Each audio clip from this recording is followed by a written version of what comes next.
Good afternoon. Welcome to Speaking in Your Basement. We'll harp on it just briefly today. If you haven't got that daily practice in, get it in. You can pause the video. You can go practice for a minute or two right now, come back, you can play the video. It'll work just fine, I promise you. But get the practice in. Make sure you get the practice in. Yesterday, we talked about a review process for improving your speaking, one that you should do every so often to get an idea of where you're at, but also notice some things you're doing well, notice some things you want to work on to give you a little clearer awareness of that.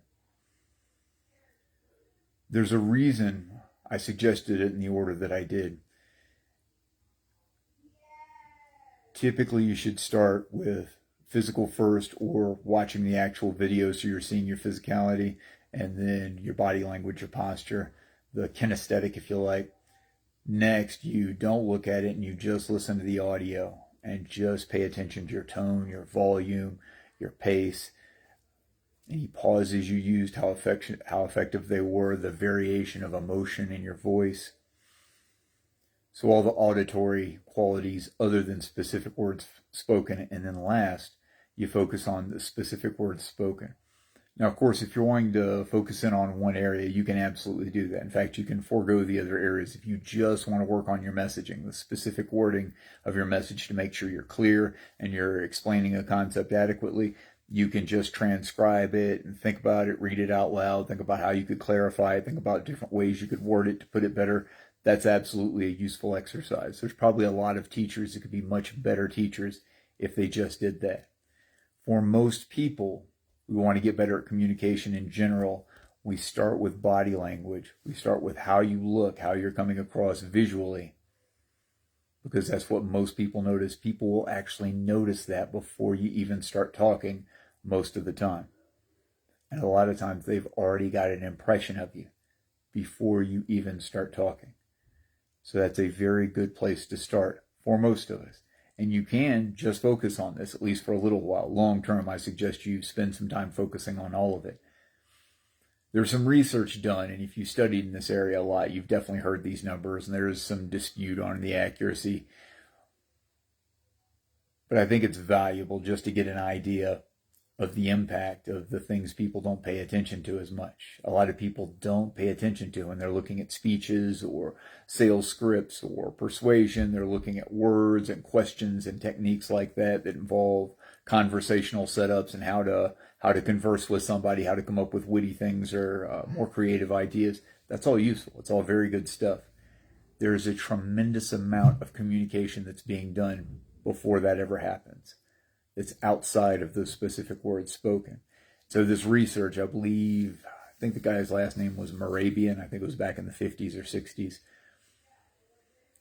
He did some research and found that roughly 55% of the information communicated was communicated through body language, through the physicality. He found that another 38% was communicated through the tone of voice and the volume of voice, auditory qualities that weren't the specific words spoken. And then he found that only 7% of the meaning was communicated by the actual words spoken. Now, of course, you can think up a variety of scenarios where this might not be the case, and a lot of people, take that too far and assume that that means the words spoken aren't important at all. It's not correct. It's just to say that there's a tremendous weight on how you look, and there's a tremendous weight on how you sound.